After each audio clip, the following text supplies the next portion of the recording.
All right, class. Continuing with Module 1, the second section is called Origins. So in the first video, concepts, just kind of walk through some big picture ideas, and now we're going to get into some more specifics. Although these are going to be processes rather than events. Before we jump into it, though, a couple things just for a frame of reference, a perspective on time. The first humans, Homo sapiens, emerged about 200,000 years ago. And again, we're not talking about evolution, Neanderthal, Cro-Magnon, Australopithecus, all that stuff. We're talking anatomically modern human beings, Homo sapiens. Uh, Estimate, very rough number, it's not precise, 200, some scientists say 300,000 years ago. So just that 2 to 300,000, that's a big range, right? So it's not a precise number. But let's split the difference. Let's say about 250,000 years ago. This course covers less than 5% of all human history. And for the majority of all human history, about two-thirds, roughly, all Homo sapiens were in Africa and only in Africa. Before that migration, I showed you a map in the previous section, before the migration started. So if we add up those bullet points there, what I just want you to dwell on for a minute here is that the answer to almost every question about human history, if we're being honest and being humble, is we have no idea. So let me put it this way. Let's say this course covers the last 5%. It's less, but let's say 5%. Well, that means that for the first 95% of human history, we basically have no idea what's going on because there's no writing. Okay. So right off the bat, 95% we don't know. We can guess with archaeology but real fundamentally we don't know. The huge overwhelming majority, 95% is just a blank slate. We don't know what's going on. The last 5% of human history, we know some stuff because there's some writing. However, even in that 5%, very, very, very few things were written down. Very, very, very few things that were written down have survived so that we can study it. And even out of the tiny sliver of things that were written down, how do we know if it's true and accurate? Most of the times we don't really know. So in other words, this course, all of history, but this course especially, is the study of a tiny, tiny sliver of surviving written records from a tiny, tiny sliver of the whole course of human history. So for 95% of human history, we got nothing written down. The last 5%, we have a teeny, teeny sliver of things that happened that were written down. A teeny, teeny sliver of that teeny, teeny sliver actually survives. And then with that little, little minuscule percentage of data, we're left to guess if it's even accurate. All right, so you add all that up, 99.999% of human history is we don't know. All right, so this is the study of what little written record we do have. One more thing on time. If we're looking at the history of the Earth on a 24-hour clock, right? So it's usually clocks are 12 hours, right? This is a 24-hour clock. And so on this scale, if the Earth is formed at midnight, at the beginning of the day, humans show up 1 minute and 17 seconds before midnight on that scale. So for the whole history of the Earth, 99% of the history of the Earth, there's no people. They show up very recently on that scale of time. And then again, within that 1 minute, 17 seconds on this scale of human history, when was Jesus born on this clock, on this scale? Jesus probably would have been born, I would guess, 2 seconds before midnight, something like that. So the study of history is the study of a very, very, very small set of data from a very, very, very small window of time. All right, it's important to keep that in mind as we move through this. Um, Western civilization. Now, these courses, the names tend to change. Sometimes they're still called Western civilization. Sometimes it's the West and the world. Sometimes it's, world history up to 1500. But traditionally, these courses were referred to as Western civilization. So even though that might not technically be the exact title given to this course, that's fundamentally what it is. All right. And so that term, Western civilization, it's still used quite broadly. And so I want to pause and define what that is before we jump into it. And one of the textbooks that I've used when teaching this content previously had this definition. Western came to mean those cultures that included significant numbers of people of European ancestry. Let's just simplify it in modern, just basic conversational English. We would say white majority countries, no matter where on the globe they were located. So there's two parts to that definition there about what Western civilization used to mean, and the meaning has changed over time. We'll get to that in a minute. What it used to mean is the study of cultures that are mostly people of European ancestry, right? White majority. We'll get back to that in a minute. No matter where they were located on the globe. So, in other words, most Western nations, they're not necessarily in the West. So, Western civilization is a very misleading term because I don't know about you, when I hear Western, I think direction, orientation, north, south, east, west, right? In this context, that's not what that means. A Western country could be in the Western Hemisphere, it could be in the Eastern Hemisphere, it could be anywhere. So it's not a place. All right, so don't get caught up in that literal Western, right? It's not a place. And the third point here, it's also not a race. Now, traditionally, Western tended to be conflated with white or of European ancestry. That's no longer the case.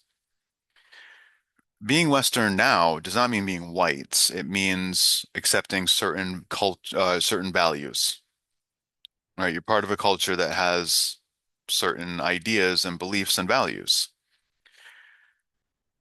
So it's separated from race now. It's not a place. Doesn't matter where in the world you are, you could be a member of Western civilization. And it's not a race.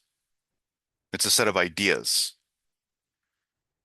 Not all Westerners are white. Look around at the population of the United States. It's a very diverse country. The United States is a Western country. It's part of Western civilization for reasons we'll get to in a minute. But it's not an all-white country by any stretch of the imagination. All the projections say that within 50 years, if not sooner, the United States will be minority white. That well before the year 2100, way before that, less than half of Americans will be of European descent. But it will still be a Western country as long as certain ideas are maintained. So not all Westerners are white, and conversely, not all whites are Westerners. Doesn't matter what race you are. It's a system of beliefs, and it's a universal construct. Anyone can be a member of Western civilization. Doesn't matter where you are, doesn't matter who you are. Okay? It's a set of ideas that is open for any human to accept or reject. So when you hear Western civilization, don't get caught up in doesn't matter where you are, doesn't matter what you look like. All of that stuff is irrelevant. It used to matter, but things have changed. It is now a universal construct. Anyone from any place of any physical description can be a member of Western civilization if they accept certain ideas. What are the ideas? This is a very short, simplified list, but just to get you a sense of what are some of the ideas that Western civilization is supposed to be based on. Rule of law. We'll talk about that a lot through the course. The idea that, well, we have laws, of course, but specifically the idea that everyone has to follow the law no matter who you are. The fact that the law is supposed to be the same for everybody. Legal equality for all minorities. Now, as we go through this, you may think to yourself, well, wait a minute. In the United States, we don't perfectly execute the rule of law, and we don't perfectly live up to legal equality of all minorities, especially the further back we go in our history, right? And that's true. You all know that. So, I want to be very clear. We're not saying that Western countries, let's just talk about the United States. We're not saying that the United States has perfectly ever or now lived up to all these ideas. We're not saying that at all. Anyone who says that is a fool or a liar. People are flawed, people are imperfect, and people are going to fail. These are ideals. This is a list of what we are supposed to do. Okay? These are goals, these are aspirations. And then it's up to you for yourself to determine how well are we living up to these ideals and where and how can we improve and get better at implementing these ideals, right? It's a process. And over the course of the history of this country, for example, we have gotten better at legal equality for all minorities. For anyone to deny that, it's just incoherent nonsense to deny that. Now, again, you can argue quite clearly that our progress on that front has been too slow, imperfect. No problem. Make those arguments. Have we perfected it? No. Will we ever? I regret to inform you, no. We're humans. Humans are flawed. These are the things we are supposed to live up to. And again, it's up to you to assess, okay, how are we doing?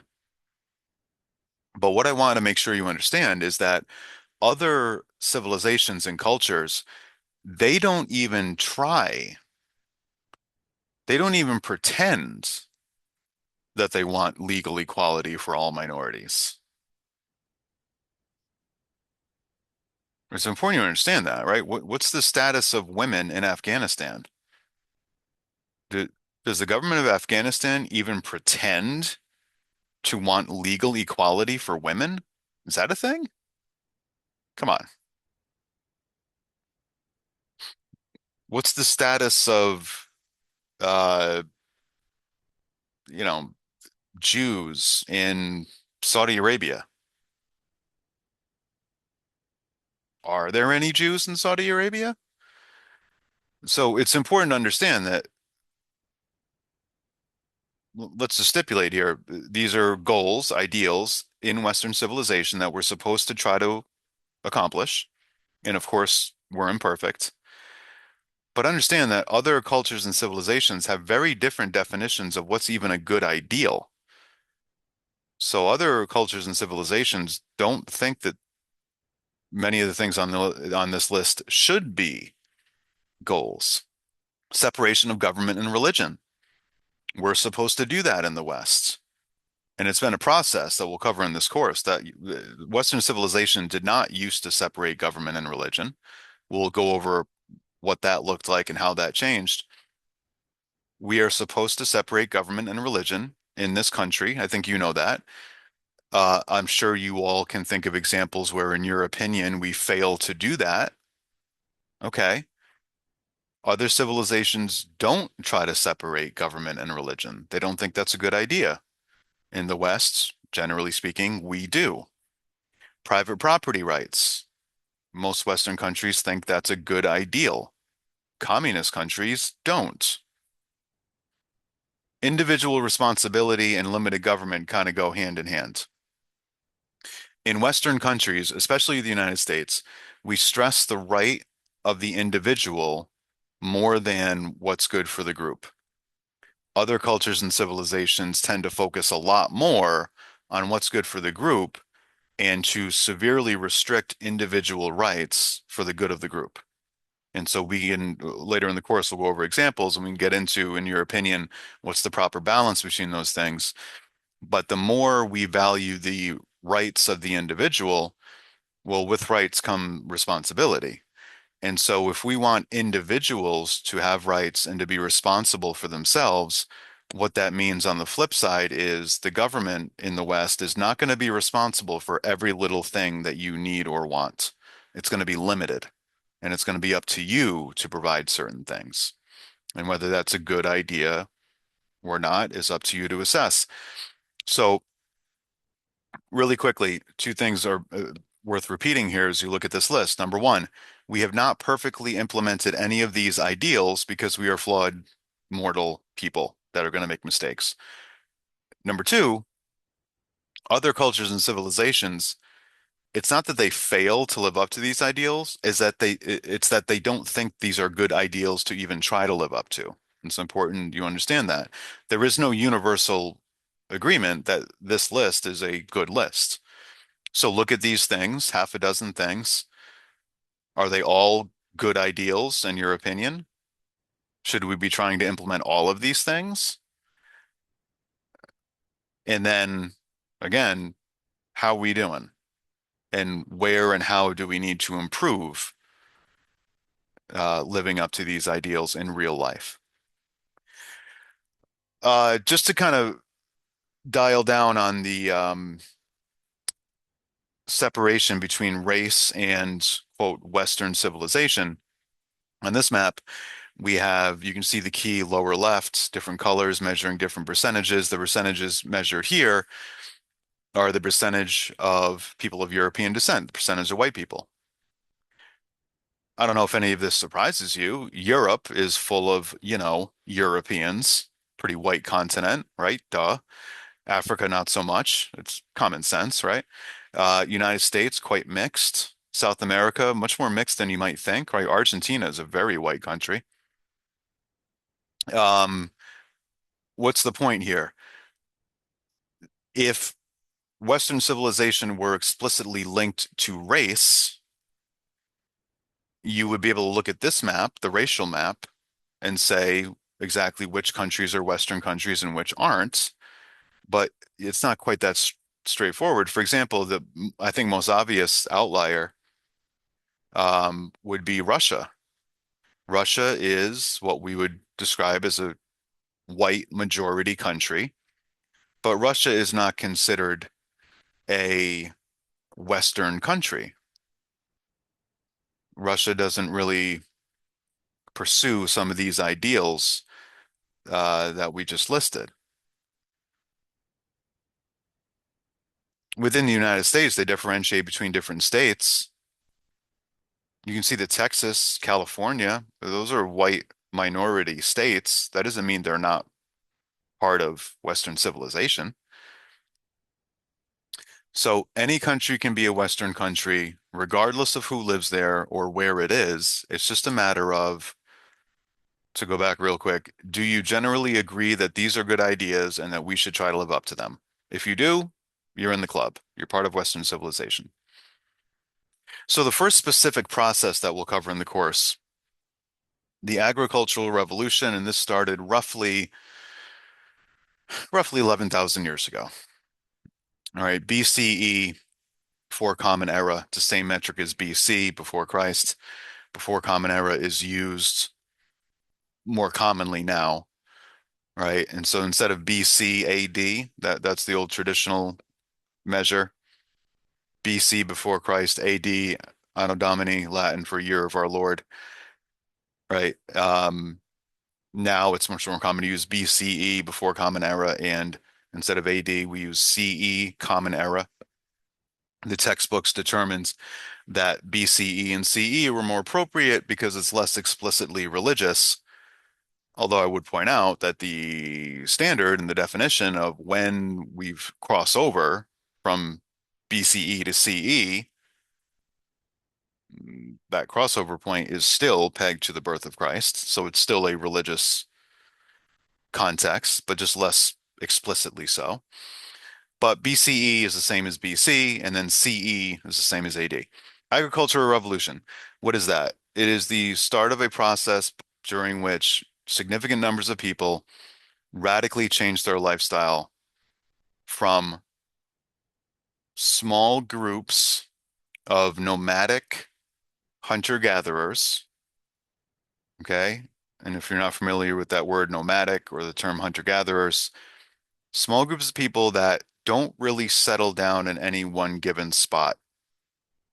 They are moving around constantly, following resources, moving with the climate and the weather, moving with the migration of certain animals that they might hunt, etc. Um, moving in concert with when certain wild fruits or vegetables are going to be in season, things like that, right? And for the huge majority of human history, that's how people lived. The agricultural revolution, it's a revolution, it's a radical shift. It's when people stop that old traditional way of life, hunter-gatherers, nomadic, and they start settling down in specific places in order to grow food and to domesticate and breed animals rather than following those food supplies in the wild. So rather than hunting animals, they're going to domesticate and breed animals. And rather than gathering wild fruits and vegetables, they're going to plant fruits and vegetables. Now, when you make that shift from following the food to staying in one place and trying to control the food supply through farming and breeding animals, well, when you let's say with farming, if you plant a field full of crops, you're going to stay there. You're going to stay there to protect your investment, to protect and take care of the crops that you just planted. If you plant crops and then leave, well, other people and or animals and or the elements could ruin your crops. So if you make that investment of time and labor to plant a whole field full of seeds, you're going to stay there. That makes sense, right? And this is the start of a slow process of, all right, well, if we're going to stay in one spot, people had never really stayed in any one spot for all that long before. They're constantly moving around, hunting and gathering. But now, if you're going to stay somewhere indefinitely, you're going to build more permanent forms of shelter. And then over hundreds and hundreds and hundreds and hundreds of years, you're going to have what? Villages and then towns and then huge cities built up permanently in specific spots. So it's a radical shift of how people live, going from small groups of people kind of traveling around pretty much constantly to groups of people settling down in one spot on a more permanent basis. Radical shift. Okay. The hunter-gathering old nomadic lifestyle now is almost entirely extinct. And nearly all of us are inheritors of the agricultural revolution. This image shows where people started this process of planting food, domesticating animals, and therefore settling down and building up what we now call civilization. And the point is, it didn't happen in one place. It happened in different places at different times, but these places were totally separate from each other. All right. So it's not as if people in China figured out how to farm and then went over to Central America and taught them how to do it. That's not right. It happened in totally separate, isolated places independently. In this course, the majority of the civilizations we're going to look at are descended from Fertile Crescent, right? The area of the Middle East that is today, Turkey, Iraq, Israel, Syria, that area. Agricultural revolution leads to specialization of labor. When people settle down and start planting food and raising animals, at first, pretty much everyone has the same type of labor. Pretty much everyone is a farmer. And for all of human history, that's kind of how it was. I'm going to oversimplify a little bit, but generally speaking, there weren't that many different kinds of work. The work was we need to contribute to us not starving to death. So let's say a group of people settles down and starts farming, pretty much everyone's going to be doing the same type of work. They're going to be farming.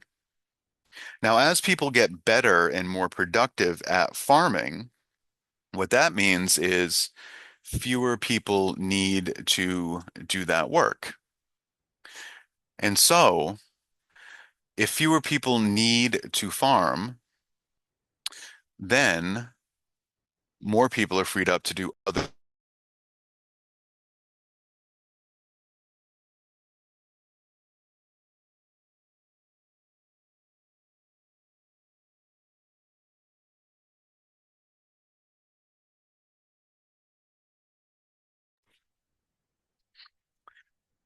Sorry for that brief interlude. One of my three children just came in to ask if we could make cookies. We will right after this class. Um, so fewer people need to farm. The farmers, people are smart and trial and error. They're getting better at what they do. So this group is able to produce more and more food. Okay. That means more members of the group are freed up to do other types of work. Now, as with so many other things in this course, we in the United States today are living at the cutting edge of this. We have an overabundance of food. The percentage of Americans today that are full-time farmers is maybe 2%. So that means 98% of us are free to do other work, to specialize in other types of labor.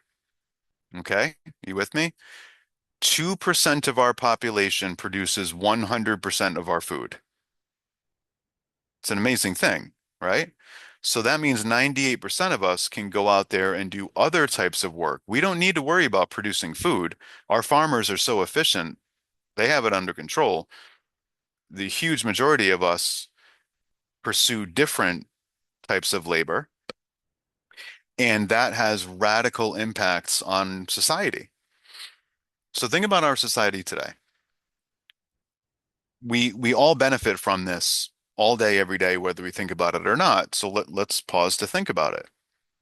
If your car breaks down, you don't need to know how to fix your car.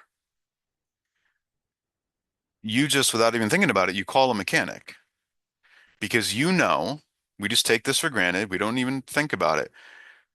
Someone out there specializes in that type of labor. Someone out there knows how to fix my car. Therefore, I don't need to know how to do that. When I need that type of labor, I call the specialist, the mechanic. That's what they do. And they're going to fix my car. And I'm going to give them money, and they're going to take that money and buy food that they didn't produce because the farmer specializes in that. And if my one of my children gets sick, I don't need to know everything about medicine and healthcare and all that stuff because there are doctors out there and nurses, and they specialize in that. They know how to help people that are sick. Therefore, I don't need to know how to do that. When someone's sick, I call the specialist, I call the doctor, right? If my roof is leaking, I don't need to know how to get up onto my roof with a 35-foot ladder and an air compressor and a pneumatic nail gun and fix my roof. I call a roofer. They know how to do that. They know all about it. I don't need to worry about it. I just need to call them. They practice their specialty, right? They take care of the problem. If you think about it, our country, our economy, our society is built on this. And this is what you're going to do in your professional life. You're going to find something that you're good at, hopefully that you enjoy, something that you specialize in, right? Some people know everything about cars. Some people know everything about the immune system. Some people know everything about how to cook. Some people know everything about how to write computer code. And all of us benefit by the fact that the people around us know how to do things and specialize in types of labor that we have no idea how to do, right? I don't know how to cure disease. I don't know how to change a transmission. I don't know how to do almost anything, but I benefit from the fact that a bunch of people do know how to do those things. So that's what all of our society is built on, benefiting from each other's specialties, right? And it starts very slowly with farmers getting good enough at farming that not everybody needs to be a farmer and people can pursue different specialties.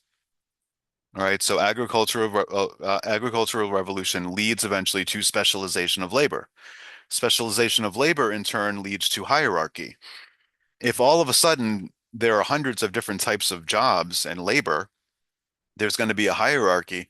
There's going to be big differences between how much people get paid at certain jobs because not everyone's doing the same job anymore. There's different specialties and they're going to be valued differently.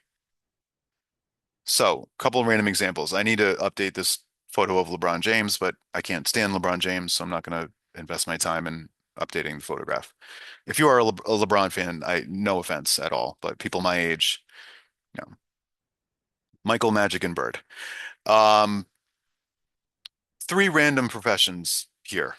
Couple questions that you're going to know the answer to. I just want you to think this through and think about whether this makes sense to you. Professional athlete, doctor, fast food worker. Question number one, who makes the most amount of money? Not a trick question. We all know that professional athletes make way more money than almost any other profession in our country. Question number two, which of these types of labor is most important to society? Probably we would all agree that the doctor is more important. Okay. I love sports, but I got kids, and when one of my babies is sick, I don't need to go to a basketball game. I need to go to the doctor and throw myself at the mercy of this specialist, right? I don't know anything about doctoring. You're the specialist. Please, for the love of God, fix my baby. That's a pretty important job, right? But the doctor gets paid less than the athlete. And the fast food worker, as you know, gets paid almost nothing. What is that about? How do we assign the value? It's not based on which job is the most important to society. Maybe you think it should be. I'm just stipulating that it's not. It's not based on the individual needs of the individual worker. In other words, if the woman working at McDonald's has five kids, she's not going to get paid five times as much as someone else working at McDonald's that doesn't have any kids. It's not how that works. It's not based on the importance of the labor. It's not based on how many hours they work. It's not based on how many kids they have. It's not based on how difficult the work is. It's not based on if they're a good person or a bad person. It's not based on any of that. It's based on something we talked about in the first introductory concept video. It's based on supply and demand, period. Maybe you think it should be based on something else. That's great. Make that argument. I just want you to know what it's based on. Supply and demand. When supply is very high, demand is very low. If there's a lot of something, that thing isn't all that valuable. The supply of people that could work at McDonald's is very high. Therefore, the demand for that skill, that specialization of labor, is very, very low. Price follows demand. The price of labor is wages. If the supply of people that can do your job is very, very high, you're going to get paid minimum wage.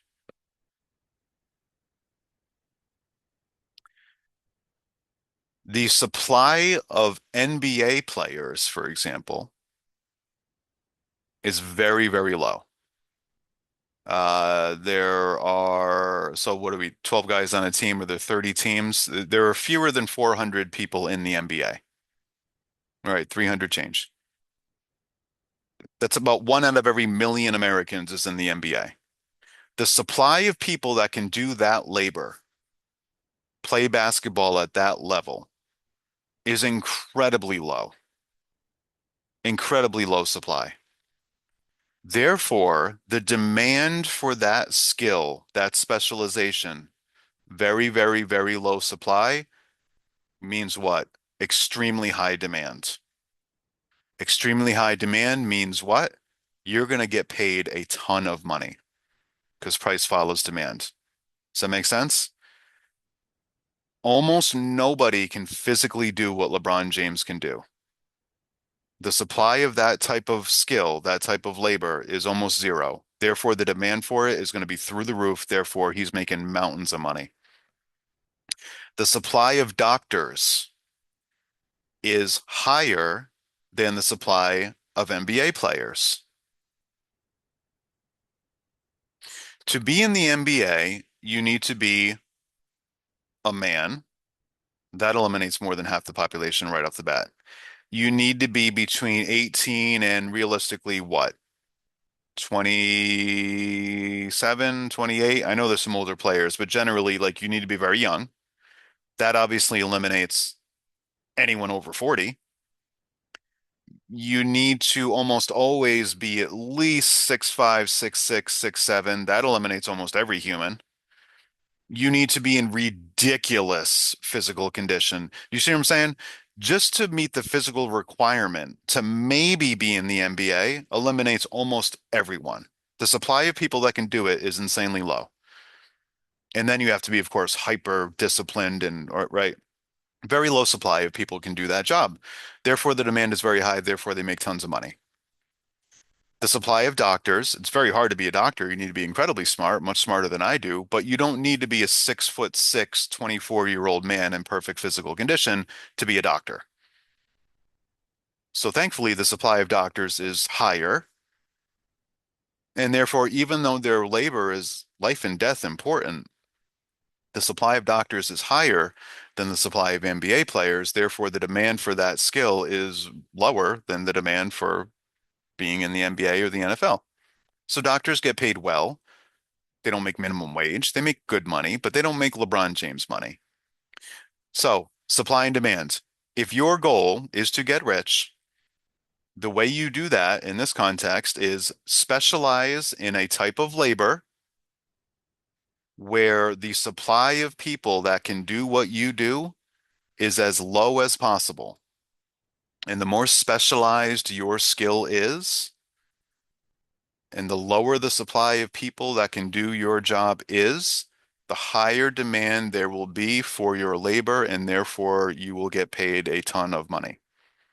It's supply and demand. Now, in terms of the inequality that that leads to, in most human populations, the square root of any group will account for half of the productivity. And then in parentheses, I plugged in specific numbers and a specific example of what that first point is saying. In most human populations, in most human groups, let's say the group we're talking about is farmers. And let's say the size of the group is 100. Let's say we have 100 farmers. 10 farmers, that's the square root, will produce half the food. And what that means is the other 90% of farmers will produce the other half. What is this saying? That as people pursue different types of work and labor, and there's hierarchy and there's all kinds of complexity evolving in our civilization, What we see all around us is unequal outcomes. If there are 100 farmers, 10% of them, the small minority, will be hyper successful. And then the majority of them, 90% of them, will be not nearly as productive or successful as that minority, right? 10% produces half, and the other 90% produces the other half. Now, if you think about it, we see inequality of outcome and productivity everywhere we look. And how do we explain this? I don't know. But I want to make sure you understand what we're talking about here, and I want to challenge you as individuals to think through where do you see this inequality of outcome, and how do you personally explain it? Where do we see inequality of outcome? Everywhere in any human group. Okay. Think about your high school class. Did every person in your senior class in high school graduate? Probably not. Probably some kids didn't graduate, right? Those that did everyone graduate with straight A's and go to a really good college or university? Probably not. Definitely not, right? There are unequal outcomes in life everywhere we look. We were just talking about sports. If there are 100 people who play football in high school and they all desperately want to make the NFL, are they all going to make the NFL? No. You know that. A very, very small minority is going to make the NFL. That's an unequal outcome. Out of that very, very small minority of people that make the NFL, how many of them are going to win a Super Bowl or two or three? Not many. Not many. There is inequality of outcome everywhere. All right. The average quarterback in the NFL wins zero Super Bowls, one if they're lucky. Tom Brady won seven. Inequality of outcome. The New England Patriots have been to 11 Super Bowls. The Detroit Lions have been to zero. Inequality of outcome. Kanye West has won, I don't know, 30 something Grammys. The average recording artist never wins any Grammy, and the average person that wants to be a recording artist never gets a record contract. Inequality of outcome. Some people are billionaires, some people are homeless. Inequality of outcome. We see it everywhere. How do we explain it? In this cartoon, I just talked about inequality of income, um, unequal outcomes when it comes to income. And look at the numbers there. The numbers in this cartoon are literally the exact numbers from the statistic I gave you over here.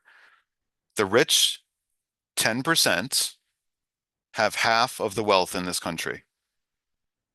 The other 90% have the other half. That's insanely unequal.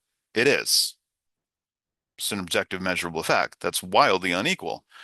Well, the question though for you to ask yourself is, in your personal opinion, how do we explain that? Is that normal? Is that natural? Is that just because some people work harder or are smarter or are more disciplined and make better choices? Right? Is that just how life is? Or when you see inequality of outcome, is there something unfair and corrupt and therefore something that needs to be fixed? That's what I hope you ask yourself. And when I ask you these rhetorical questions, what I want you to understand is there's two levels of this. There's what's your general gut reaction, and then below that there's but every situation's different. Okay. So maybe sometimes inequality of outcome is okay, but maybe other times it's corrupt and needs to be fixed. For example, maybe in sports, you would say, you know what, inequality of outcome is kind of the point, right? The Super Bowl can't end in a tie. There has to be an unequal outcome. There has to be a loser. And that's maybe you would say that's okay and natural in sports. But maybe you would then say, but when it comes to the economy, that's a little different, maybe in your opinion, and maybe the wealth disparity is not okay, and maybe that's something that needs to be fixed, right? So it's not an either or, but it's a thought exercise. First, let's stipulate inequality of outcome is everywhere in academics, in how much money people make, in, you know, people who get married once and it's a beautiful half a century marriage versus people that have been divorced 5 times. There's all kinds of unequal outcomes in every walk of life. That's reality. The question is, how do you explain that?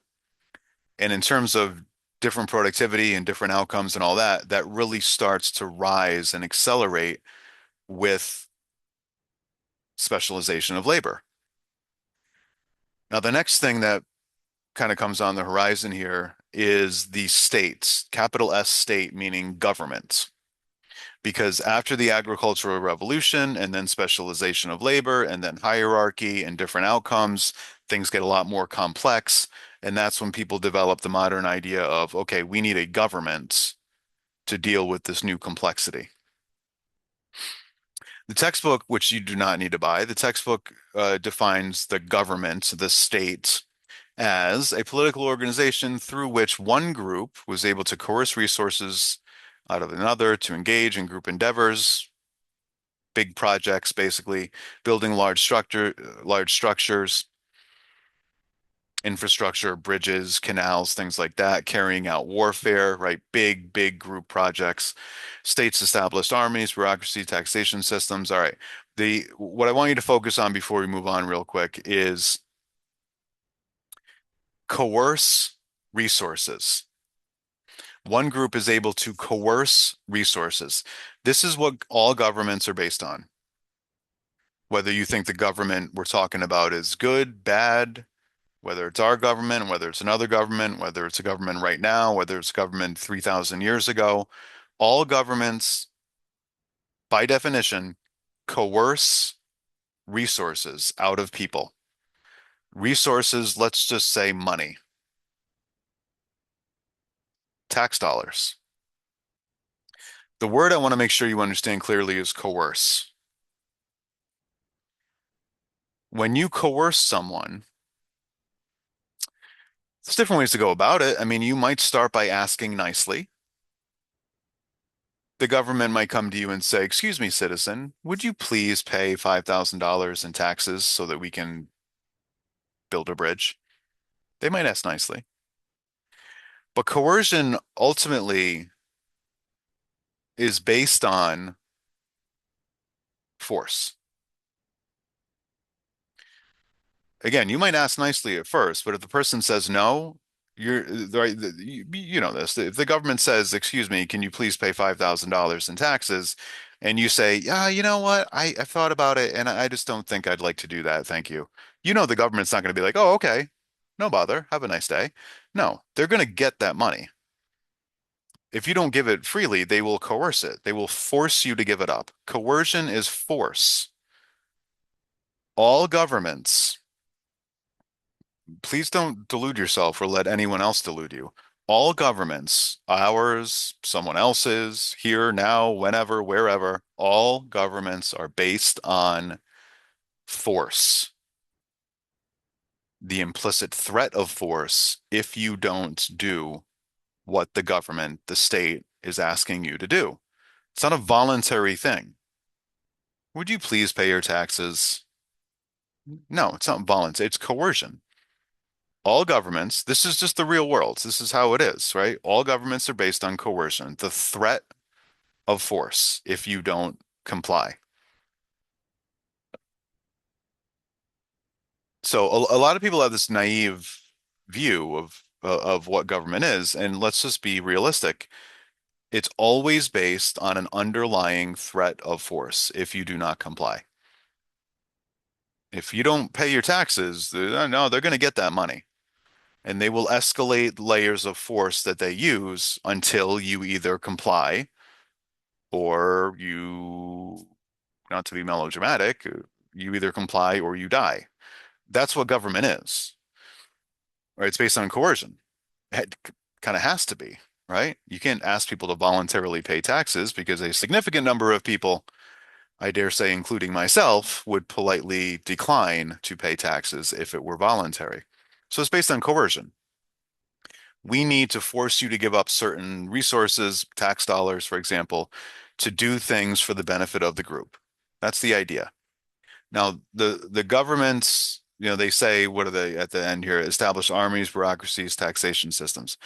Every government, by definition, all governments have to do these three things first and fundamentally. You see a courthouse, they have laws. They have armed people, police, soldiers, to enforce the laws. If there's no law enforcement, there's no law. A law is just a word on a piece of paper. You need people, government workers, police, soldiers, to enforce the law. And last, you need taxation. You need to be able to force people to give up some of their money in order to pay for the government. Any government that doesn't do these three things is not a government. Any government without laws is not a government. Any government without law enforcement is not a government. And any government without the power to tax. If you don't have all those three things, you can call yourself a government. You're just a group of people in a room talking. You need these three things as a foundation. And then, as you know, governments are way more complex than these three things, but you need these three things to even begin the idea of being a government. And so once this idea of governments or the state begins to emerge a few thousand years ago, the the battle, the timeless debate that is so important for you to consider is, okay, now we have this thing called the government, the state, that can take our stuff, take our money, take our property to provide things that the group needs, and they're in charge of security. They're supposed to protect us from whatever it is, from being invaded or from crime or from pandemics or from terrorism or whatever it is that you feel you need security from. That's the job of the government, to provide security. Give us your money and we'll provide these things for you. That's the promise that government makes. The catch is every bit of security that you get, you have to give something up. It's kind of like supply and demand. One goes up, the other one goes down. Security and liberty, they're both very important. We want to be safe, we want to be free. Security and liberty. This is not either or. This is not pick one. We need both. The question is, in your individual opinion, what is the correct and proper balance? Okay, because the more of one you have, the less of the other you have. Total security sounds nice, but what that means in the real world is you have no freedoms.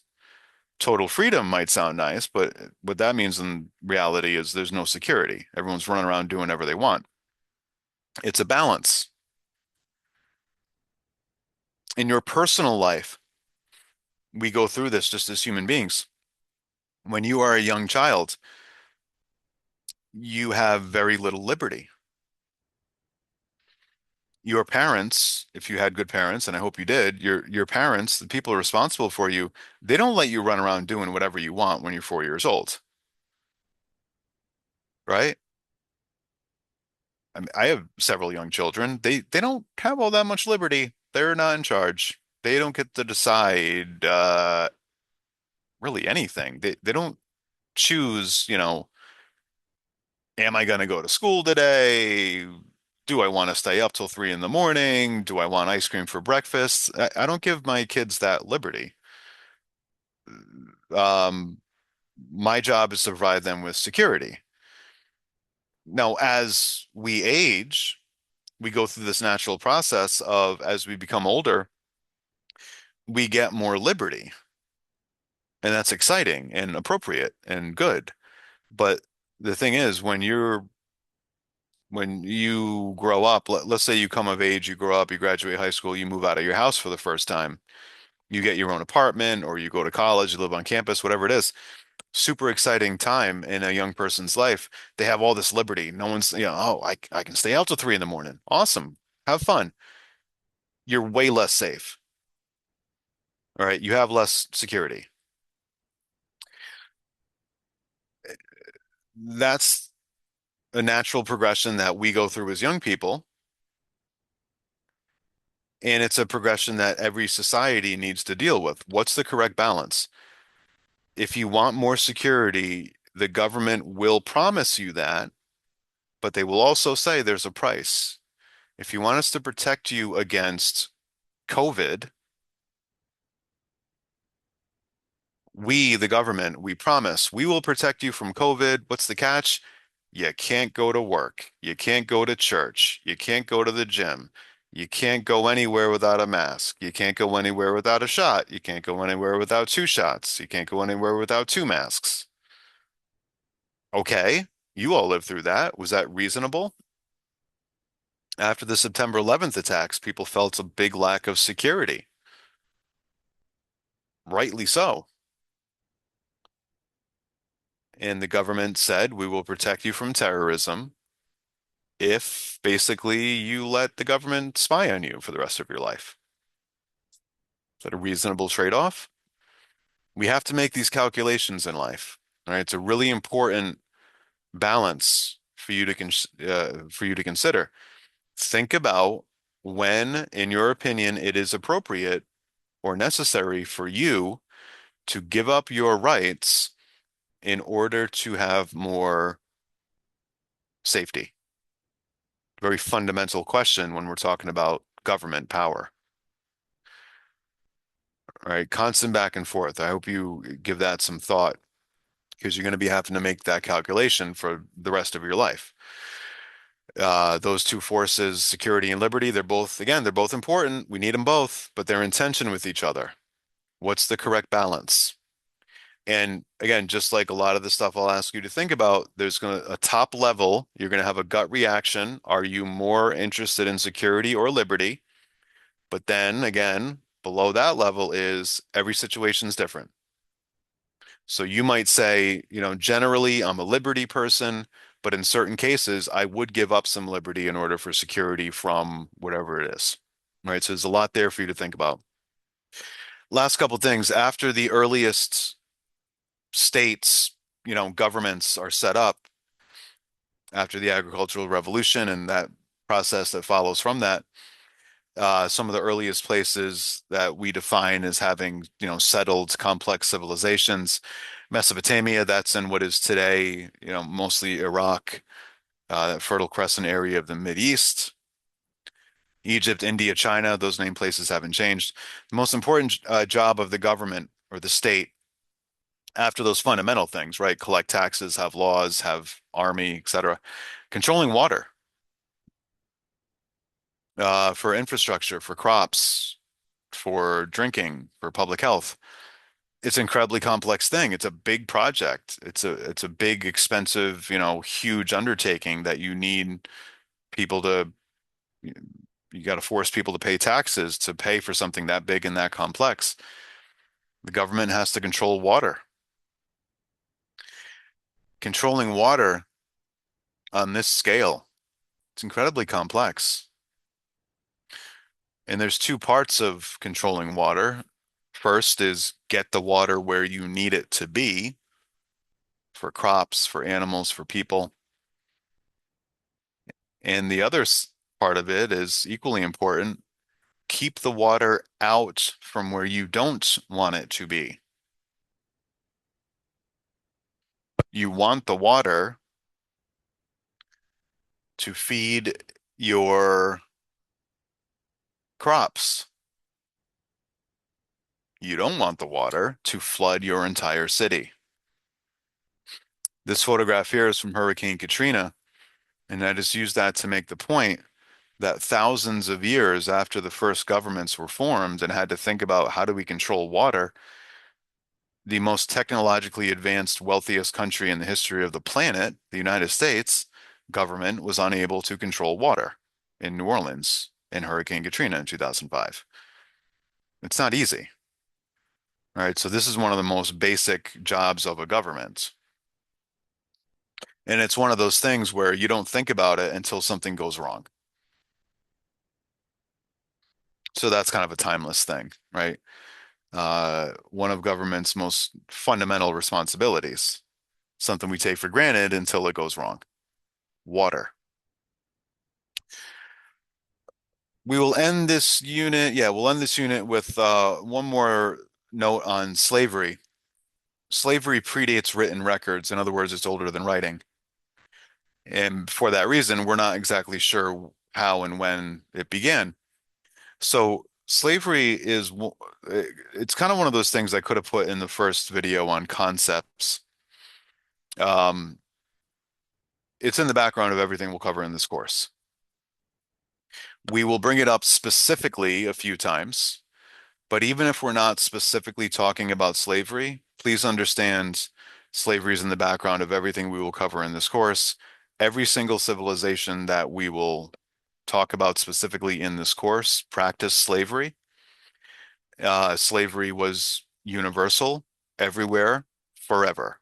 Every civilization that we're aware of at any scale practiced slavery.